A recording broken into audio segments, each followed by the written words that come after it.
Senhora Presidente, senhores deputados, ontem discutimos aqui, pela mão do Partido Socialista, a censura ao Governo.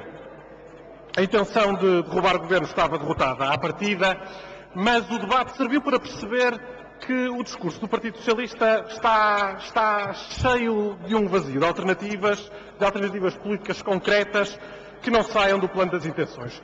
Sobre educação, aliás, nesse debate, nem no texto da moção, nem ao longo do debate, uma única palavra. E essa ausência da parte do Partido Socialista acaba por se perceber quando os principais dossiês que tinha deixado pendentes no setor da educação foram enfrentados por este Governo com eficácia e com resultados. Foi, por exemplo, esta semana concluído o programa de agregações de escolas e agrupamentos de escolas. Tratou-se, nós recordamos bem, de um processo longo e difícil e exigente, que exigiu esforço nem tanto da parte do Governo, mas sobretudo das autarquias e das escolas. E é certo que nas anteriores legislaturas, aqui nesta Câmara, discutimos várias vezes esse processo. E em boa hora discutimos, e em boa hora a nossa bancada apontou as deficiências do processo que o Partido Socialista estava a levar a cabo. Recordemos como o PS procurou impor as suas ideias fazendo agrupamentos sem critérios, sem limites, sem ter em conta, sobretudo, o maior e superior interesse dos alunos. Ora, este Governo optou por outro caminho. Optou pelo diálogo. Optou por critérios objetivos, pelo combate ao isolamento das escolas, pela verticalidade e, sobretudo, pela racionalidade dos recursos. E o processo assim conduzido e assim terminado esta semana revelou-se muito mais pacífico no passado e, naturalmente, com muito melhores resultados. Mas esta semana houve mais novidades no setor da educação. Convictos de que o Estado deve gastar menos, mas fazer ainda assim melhor, foram-se repetindo reformas estruturais para respeitar os esforços portugueses e recentrar, no caso do sistema educativo, o sistema onde ele deve estar centrado, que é nos alunos. E assim pusemos fim, e finalmente fim, à propaganda do programa das novas oportunidades. E sempre aqui o dissemos que o iríamos fazer. Sempre nos pusemos contra aqueles que preferiam certificar em vez de formar. Preferiam inaugurar em vez de formar, em vez de educar. E nunca tivemos dúvidas, no entanto, que a missão de dar mais formação aos portugueses tinha de ser cumprida. Mas também não tínhamos ilusão que o programa das novas oportunidades, gerido como foi gerido, não dava resposta nenhuma. E, de facto, os estudos demonstram que assim era. Foi um programa sem impacto nas remunerações dos formandos, foi um programa sem impacto na empregabilidade de quem os frequentaram. E por isso o programa acabou. Não para deixar um vazio, como muitas vezes aqui ouvimos, mas para preencher o verdadeiro vazio que este programa nunca deixou de ser. E assim foi publicada esta semana a portaria que dá corpo aos novos centros de qualificação e ensino profissional, que vão reencaminhar os jovens e os adultos que precisam de formação para as escolas. Aí sim, nas escolas, essas sim darão educação, darão formação que necessitam. É um compromisso que assumimos desde o início com a qualidade e com a excelência do ensino. E porque se fala de compromissos, importa relembrar aqui também que não é por estarmos a viver tempos absolutamente conturbados e de dificuldade financeira que deitamos fora os nossos compromissos eleitorais e os nossos compromissos no programa de governo. Na educação, muito claramente, desde o início dissemos o que iríamos fazer. Uma educação centrada nos alunos. Mais autonomia para as escolas públicas, maior autoridade para os professores nas escolas, mais e melhor avaliação através de exames no final dos ciclos, mais aulas de português e de matemática, ensino profissional mais cedo no percurso dos alunos. Com isto tudo nos comprometimos e tudo isto já cumprimos.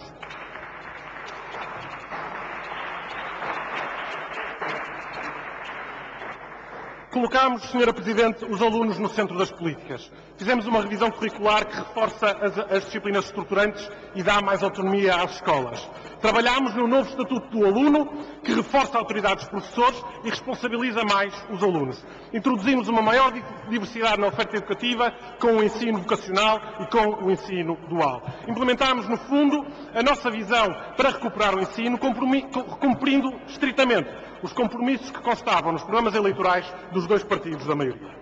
E conseguimos ainda fazer uma reforma importante no setor que tem sido o verdadeiro cancro do sistema educativo português. O parque escolar degradado e a parque escolar desgarrada. E assim é de assinalar que o Governo tenha iniciado um programa de remoção do fibrocimento em 52 escolas no país. E, ao contrário do que era a prática educativa no passado, não anunciou só as intenções, foi identificar os casos mais urgentes, foi fazer um programa de intervenção, deu início a esse programa de intervenção. E nesta semana, quando começa o terceiro período do ano letivo, já 11 dessas escolas viram a remoção do fibrocimento acontecer e nas restantes escolas acontecerá antes do início do próximo ano letivo. É, Sra. Presidente, Srs. Deputados, um programa essencial em mais de 50 escolas e que custa apenas, comparado com outras festas, 6 milhões de euros ao erário público. 6 milhões de euros, Sra. Presidente, Srs. Deputados, sem inaugurações pomposas, admito, sem foguetes, sem grande festa como era no passado. Mas ainda bem que assim é, porque é uma festa, essa festa da parte escolar, uma festa da qual todos estamos fartos. Uma festa dos ar-condicionados e hotéis de 5 estrelas nas nossas escolas, dos candeeiros de marca importados, dos materiais caríssimos que tenham que vir do estrangeiro a preços exorbitantes. Foi uma festa, mas foi uma festa com uma dolorosa ressaca que hoje pagam as escolas e pagam todos os contribuintes.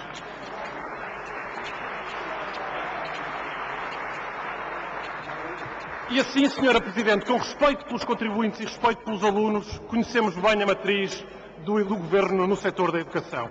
Centrar o discurso e a ação nas famílias e nos alunos, sem esquecer e valorizar o trabalho dos professores, dos dirigentes e auxiliares educativos, que todos os dias trabalham para que se faça educação de qualidade em Portugal, e responsabilidade na aplicação do dinheiro dos contribuintes, racionalizando mais os recursos e todos os meios para garantir um sistema educativo equilibrado e eficaz. Assim, melhoraremos o sistema educativo e teremos melhores resultados, sem festas. Muito obrigado.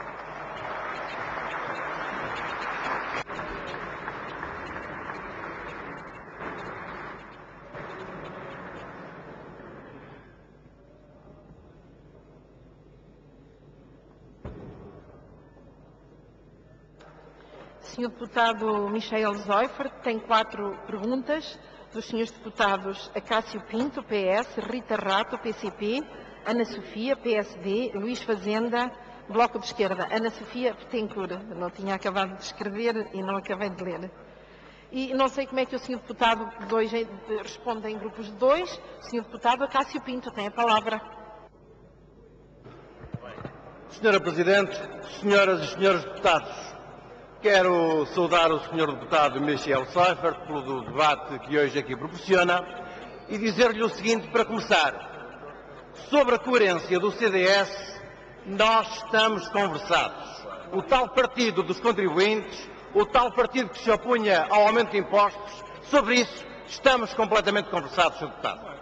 Mas o que eu lhe queria aqui sublinhar é que durante a sua intervenção de 6 minutos, dali da oratória, nem uma palavra para os professores e para a mobilidade é que vão ser sujeitos à tal mobilidade especial que o Ministro Nuno Crato disse em fevereiro que não iria fazer e que disse agora que vai levar a cabo. Sobre isso, nem uma palavra o Sr. Deputado aqui deixou hoje nesta sua intervenção. Mas também lhe quero dizer o seguinte, nós estamos já muito habituados a este discurso do CDS. Sobre as novas oportunidades, não quiseram fazer o teste do algodão, Sr. Deputado. E sabe qual era o teste do algodão? Era deixar a OCDE fazer a avaliação que estava comprometida e que deviam levar a cabo antes de, por motivos meramente preconceituosos, acabarem com as novas oportunidades. E sobre isso já agora quero lhe dizer, o desinvestimento na qualificação dos portugueses é global e é total. E isso ainda foi ontem bem evidenciado numa conferência que aconteceu na Assembleia da República sobre o ensino profissional. Os senhores deputados apoiam este governo, apoiam este ministro e aqui afinal aquilo que nos quer trazer é inventar a roda quando a roda está inventada. Acabam com o Centro de Novas Oportunidades, trazem-nos o Centros para a Qualificação e Ensino Profissional. Uma resposta mínima para os graves problemas que nós temos em Portugal. Uma pergunta, sabe quantos portugueses é que nos últimos censos e em idade ativa e que fazem parte dos trabalhadores não têm 12º ano? Eu vou-lhe dizer, Sr. Deputado, são 2 milhões e 300 mil portugueses que não têm o 12º ano? Qual é a resposta que o Ministério da Educação e Vossas Excelências têm para estes 2 milhões e 300 mil trabalhadores? Não têm nenhuma resposta e acabam com aquelas que existiam. Portanto, Sr. Deputado, quero lhe dizer de viva voz que aquilo que nos deixou aqui hoje foi nada e foi coisa nenhuma. E a melhor resposta, tê-la-ão com certeza, tê-la-ão pela voz dos portugueses que efetivamente traduzem aquilo que é a vossa inexistência no âmbito do Ministério da Educação. Eles querem respostas concretas e os senhores deputados do CDS, do PSD e o Governo não lhes dão. Nem uma palavra para as famílias que viram os seus problemas resolvidos com as políticas sociais que também se traduziram nas políticas educativas. Portanto, Sr. Deputado, a pergunta que eu lhe deixo é esta concretamente. Qual é a resposta que têm para os 2 milhões e 300 mil portugueses que não têm o 12º ano? Muito obrigado.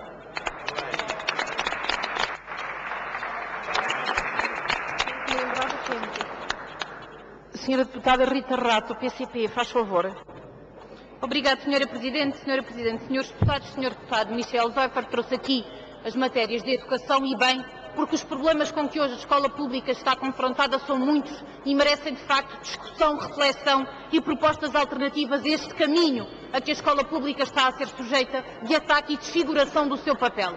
É bom reconhecer que este caminho de ataque à qualidade da escola pública não começou agora com este Governo e, aliás, o Sr. Deputado deu inclusivamente aqui exemplos de como é que mostra que o caminho começou em governos anteriores, em propostas como os mega-agrupamentos, a reorganização curricular e outras medidas que estão colocadas em cima da mesa e que importa também haver memória relativamente a essa matéria e sobre isso gostaria de lhe colocar algumas questões.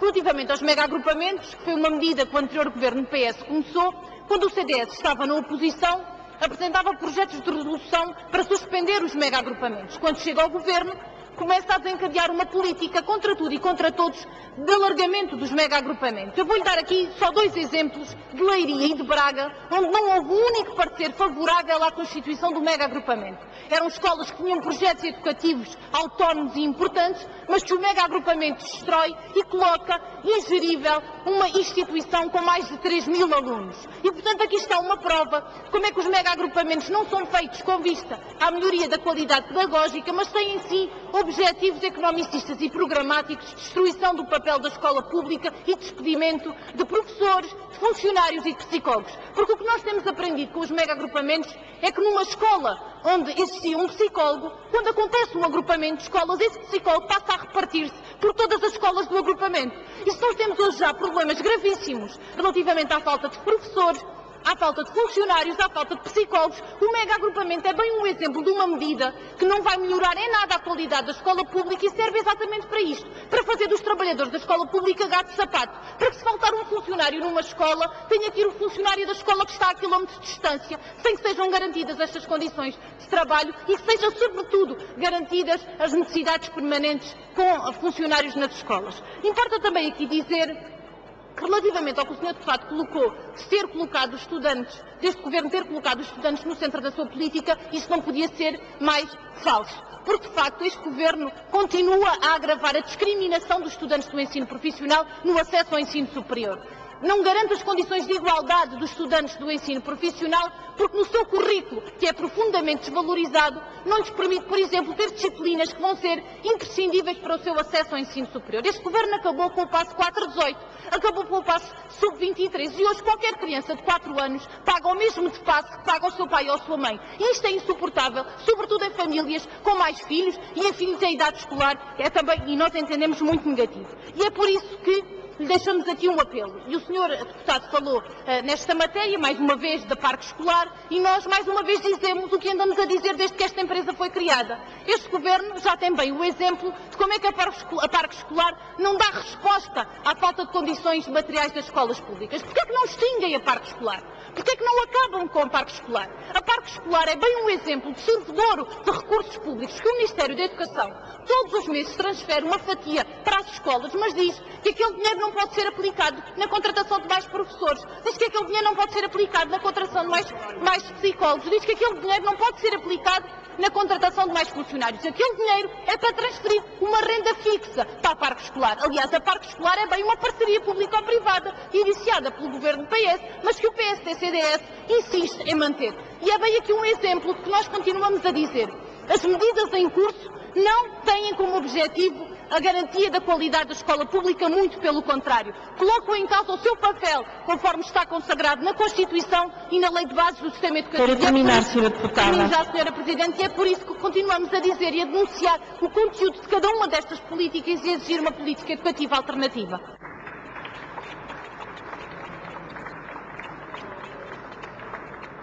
Sr. Deputado Michel Zoifert tem a palavra. Muito obrigado, Sra. Presidente, Srs. Deputados, Srs. Deputados Acácio Pinto e Rita Rato, obrigado pelas questões que levantam. Sr. Deputado Acácio Pinto disse aqui duas coisas profundamente contraditórias. Uma é que o discurso do CDS tinha mudado muito, e logo a seguir a dizer que o discurso do CDS é sempre o mesmo. Bom, eu percebo, Sr. Deputado. A questão é que naquilo em que os senhores não queriam ouvir, quando nós estávamos na oposição, os senhores fizeram sempre ouvidos moucos. Aquilo que lhes dava jeito a ouvir, os senhores adaptaram, até porque estavam. Não tinham maioria na anterior legislatura, os senhores iam aproveitando. Sr. Deputado, aquilo que eu lhe posso dizer em relação aos professores, foi que eu disse daquela bancada várias vezes que era importante valorizar o trabalho dos professores, que era importante, por exemplo, reforçar a autoridade dos professores, e fomos nós que fizemos esse trabalho aqui, esta maioria que fez este trabalho aqui nesta legislatura, com o Estatuto do Aluno que apresentou o Sr. Deputado. Naturalmente que, em relação às novas oportunidades, aquilo que nos separa é bem maior. Nós sabemos que o Sr. Deputado acredita mesmo, e eu percebo isso, e ouça, estou perfeitamente à vontade para lhe conceder essa boa fé, que é acreditar mesmo que se resolve o problema de 2 milhões de portugueses em idade ativa, como aqui nos disse, os dados não os tenho aqui, mas acredito-nos que nos trouxe, sem terem completado o 12º ano, dando-lhes um papel que depois não vale nada na vida real, Sr. Deputado. O problema é exatamente esse. Porque aqueles estudos que nós conhecemos dizem claramente que os que passaram pelo programa das novas oportunidades à procura, honestamente e necessariamente, e eu acho que essas pessoas, Sr. Deputado, merecem de nós o maior dos apoios. Foram à procura de uma qualificação e receberam uma certificação que o mercado de trabalho não onera, nem lhes dá mais emprego, portanto é uma parte da população que não está menos exposta ao desemprego, nem aqueles que estão em empregos estão em condições de ganharem mais. São isso que os estudos nos dizem. O senhor aqui citou que o Governo abortou, é verdade, um estudo da OCDE também sobre este caso. Mas recordo, Sr. Deputado, os custos que esse estudo tinha, por formando, pedia cerca de 4 mil euros ao erário público para avaliar o impacto daquele programa, Sr. Deputado. Aquilo que esta maioria fez foi no cumprimento daquilo que sempre disse na oposição, daquilo que escreveu nos seus programas eleitorais e daquilo que levou para o programa de governo, foi acabar com este programa e substituí-lo por um nosso. E é extraordinário, e eu sabia que isto ia acontecer.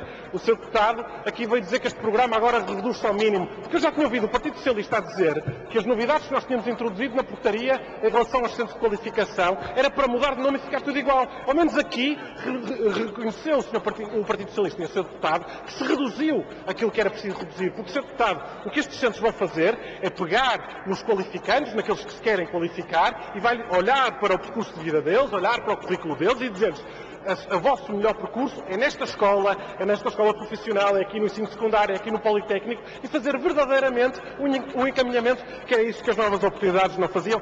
Teremos, no entanto, de certeza, muitas oportunidades para discutir isso ainda ao longo deste ano. Sra. Deputada Rita Rato, em relação às questões também que aqui nos levanta, em primeiro lugar, em relação aos agrupamentos, eu recordo que o Governo, quando tomou posse, suspendeu a criação de novos agrupamentos, levantou e foi ouvir quem tinha que ouvir e depois, naturalmente, foi decidir como lhe competia. Vou-lhe recordar, no entanto, que o facto de, por exemplo, haver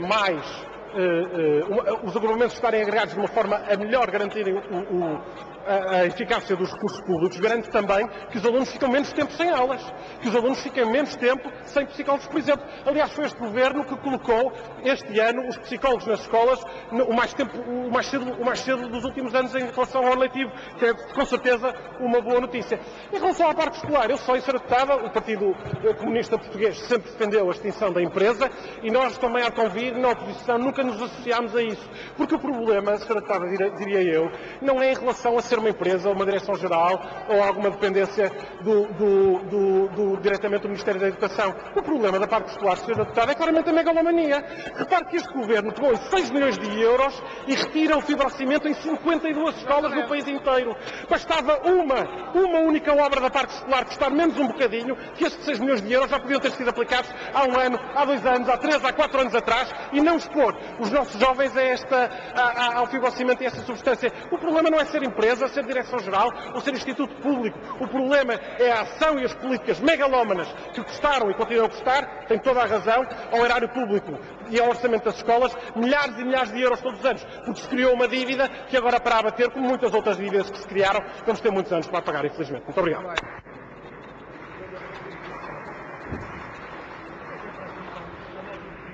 Senhora Deputada Ana Sofia Betancourt, faz favor.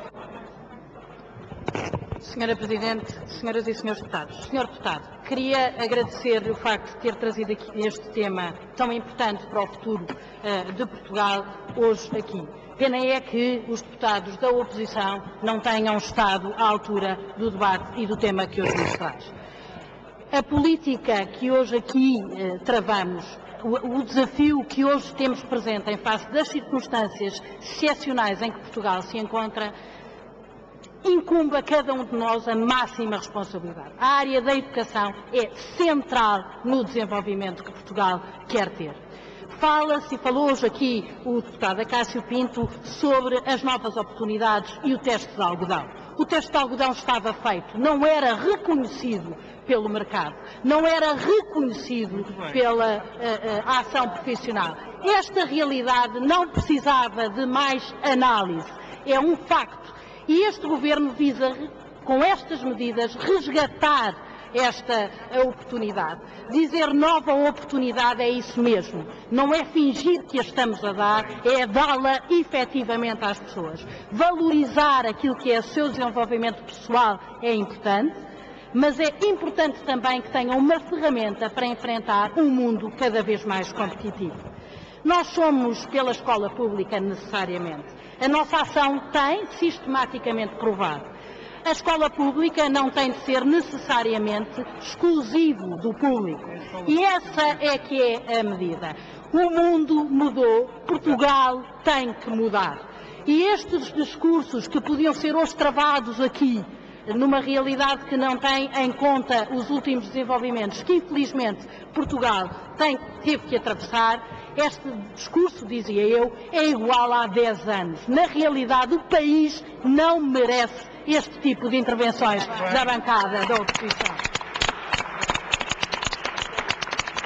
O que lhe queria perguntar, Sr. Deputado, é relativamente a estes novos centros de qualificação, é o desafio que temos presente, esse sim, de criar uma rede que englobe todos, uma rede que seja local, que tenha impacto regional e nacional. Esse é o desafio que temos todos pela frente. E é esta medida que não estava contemplada nas outras e que é fundamental diferenciação. Muito obrigada.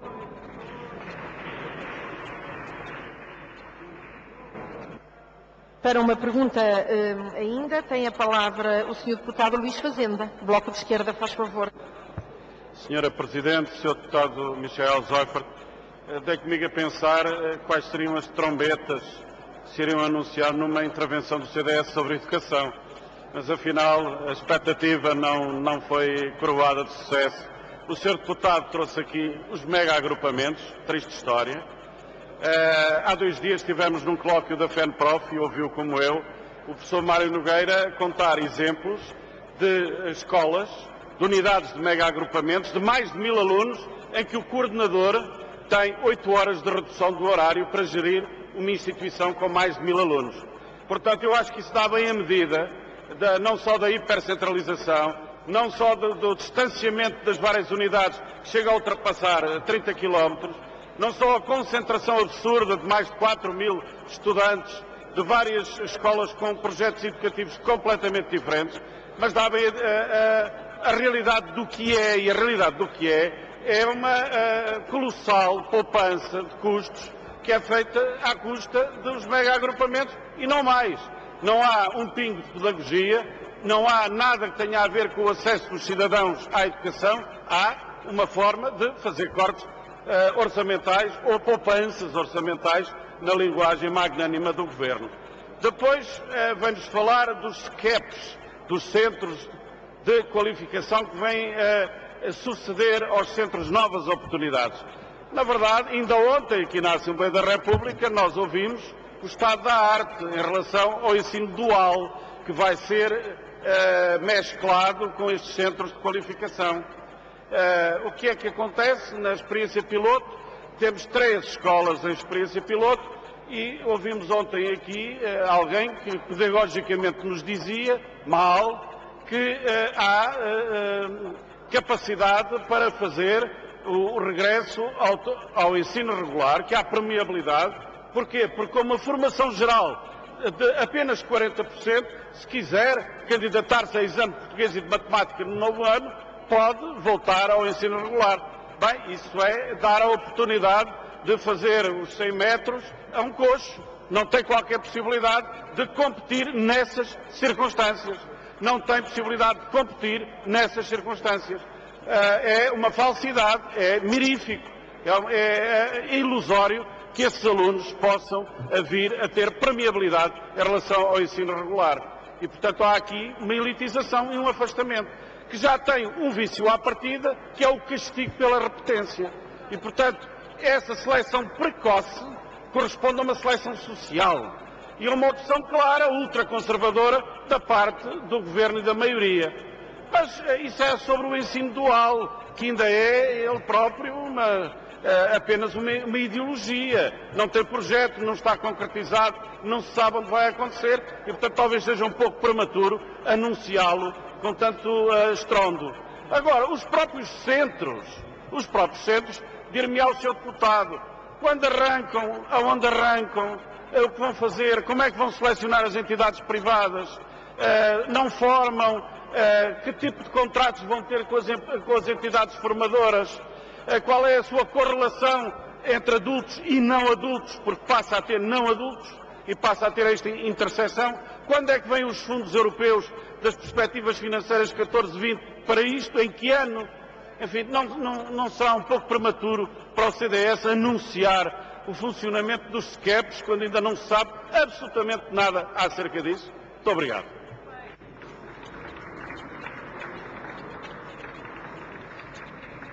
Sr. Deputado Michel Zoifert, faz favor. Muito obrigado, Sra. Presidente, Srs. Deputados, Sra. Deputada Ana Sofia Betancourt, Sr. Deputado Luís Fazenda, muito obrigado também pelas questões que nos trouxeram, aqui em torno da questão dos centros de qualificação, que tem desde logo como primeira consequência a introdução de um novo palavrão no eduquês português, que é o SCEP. E isto, de facto, podia nos levar a outro tipo de discussões sobre as nossas políticas educativas. Mas, Sr. Deputado Luís Fazenda, eu não anunciei nada. A portaria foi publicada esta semana pelo Governo, não nunca poderia ser, não é? Pela maioria parlamentar, anunciando exatamente como vão funcionar este tipo de centros e a abertura de um concurso para 120 destes centros de qualificação, que existirão geograficamente distribuídos, para permitir exatamente aquilo que já tinha referido há bocado, em resposta ao deputado Acácio Pinto, uma ligação com o sistema educativo. Sr. Deputado, o financiamento é pelo Orçamento de Estado, também está na dita portaria, nem é preciso ir buscar dinheiro europeu, se bem me recordo. Mas convido a ler, podemos lê-la em conjunto, num próximo debate, essa portaria. O problema aqui, que eu acho que a Sra. Deputada Ana Sofia Betancourt aqui bem referiu, é a questão da rede, repare. Nós temos escolas, e aqui nós estamos a falar também de ensino dual e de ensino profissional, não vale confundir as coisas, de ensino vocacional, não vale confundir as coisas. Estamos a falar de ensino profissional. Ora, nós no ensino profissional temos nas escolas secundárias este tipo de ensino e temos nas escolas profissionais, que são detidas normalmente pelas associações empresariais ou por ligações diretas ao tecido empresarial local. E o que eu acho que é muito importante, e a Sra. Deputada dou-lhe toda a razão quando diz que escola pública não é exclusivamente propriedade pública, rede pública são escolas que estejam integradas numa rede de portas abertas e neste caso do ensino profissional, os SCEPs não são vocacional nem dual, Sr. Deputado, são profissional sobretudo, e nestas escolas de portas abertas que recebam os alunos que os SCEPs se reencaminhem. E aqui o importante, e eu acho que aí o Governo terá a obrigação de relacionar-se com as entidades e, fora do âmbito, na regulamentação da portaria, dizer claramente que estas escolas fazem parte, as profissionais, as secundárias, fazem parte da rede pública do ensino profissional e que esse ensino profissional, ministrado por qualquer um deste tipo de escolas, é um ensino que dá valor e substância ao ensino público. Porque nós não nos podemos fechar, eu acho que isso também foi um problema que tivemos no passado, foi tentar ultrapassar, dando novas competências às escolas do ensino secundário, nomeadamente, tentar ultrapassar as que já estavam no terreno, nomeadamente a fazer ensino profissional, com condições físicas muitas vezes, e humanas sobretudo, porque muitas escolas secundárias também não tinham como missão este tipo de ensino, e foi tentando ultrapassar. E isso teve como consequência evidente que este tipo de ensino acabou por não responder às necessidades das pessoas e da sua formação profissional.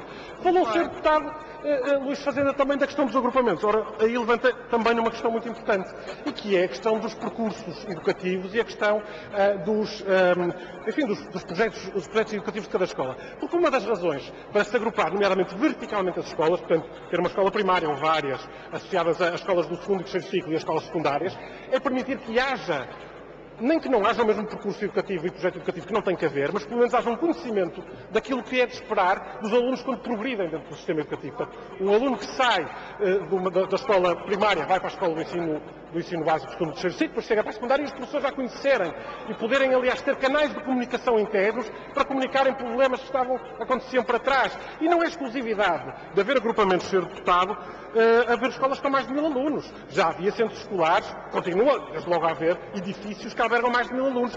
Mais de 4000 alunos, Sr. Deputado. É um exagero, tem razão. Tenho muitas dúvidas que este Governo tenha criado algum agrupamento com mais de 4000 alunos. Tenho muitas dúvidas, mas podemos também falar disso com dados mais concretos, que serão agora, aliás, publicados com o encerramento deste processo de agregação. Muito obrigado.